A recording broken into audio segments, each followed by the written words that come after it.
बनवूया शेंगदाण्याची चटणी आणि चपाती। नमस्कार, मी पूनम।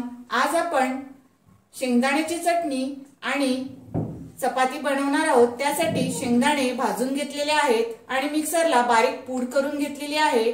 फोडणीसाठी जिरं, लाल मिरची पावडर, गरम मसाला, टोमॅटो, हळदी पावडर, लसूण, कोथिंबीर, हिंग, कांदा आणि चवीला आपण मीठ टाकणार आहोत।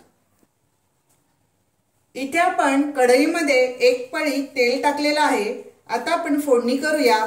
त्यामध्ये जिरं टाकू, अर्धा चमचा जिरं टाकून घेतलेला आहे। लसूण आपण 4 पाकळ्या बारीक करून घेतलेल्या आहेत। इथे आपण हिंग टाकून देऊ।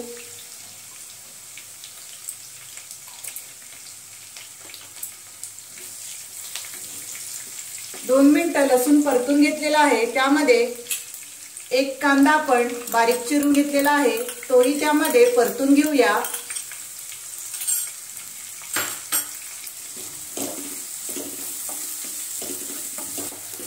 इथे आपण चवीनुसार कांद्यामध्ये मीठ टाकून घेऊ। तुम्हाला चवीनुसारही मीठ टाकायचं आहे। आपण 1 वाटी शेंगदाण्याचा कूट करून घेतलेला आहे, त्यानुसार मीठ टाकलेलं आहे। त्यामध्येच आपण एक टोमॅटो बारीक चिरून घेतलेला आहे, तोही परतून घेऊ।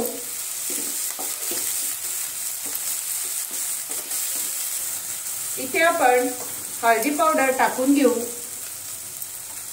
मिरची पावडर तुम्हाला किती तिखट हवे तसं तुम्ही टाका। मी इथे साधारण 1 चमचा लाल मिरची पावडर टाकलेली आहे। आता हे आपण सर्व परतून घेऊ। इथे आपण शेंगदाण्याचा बारीक कूट करून घेतलेला आहे, तो आपण त्यामध्ये टाकून घेतलेला आहे, तोही आपण 2 मिनिटं परतून घेऊ। इथे आपण पाणी टाकून घेऊ। थोडंसं आपण पाणी टाकून 1-2 मिनिटं चांगली वाफ काढायची आहे।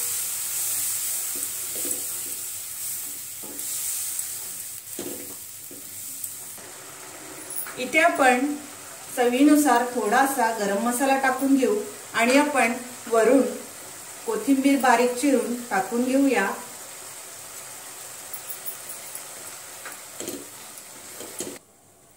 इथे आपण 2 मिनिटं चांगली वाफ काढून घेतलेली आहे। इथे आपली शेंगदाण्याची चटणी तयार झालेली आहे। बघू शकता, चपाती बरोबर खूपच छान लागते। आता आपण गॅस बंद करू आणि चपाती लाटून घेऊ। इथे आपण गव्हाचं पीठ मळून ठेवलेलं आहे, गोळे करून घेऊ आणि चपाती लाटून घेऊ। इथे आपण चपाती लाटून घेतलेली आहे, चपाती आपण शेकून घेऊ। इथे आपण चपाती पलटी मारून घेऊ। दुसऱ्या बाजूने आपण छानपैकी शेकून घ्यायची आहे।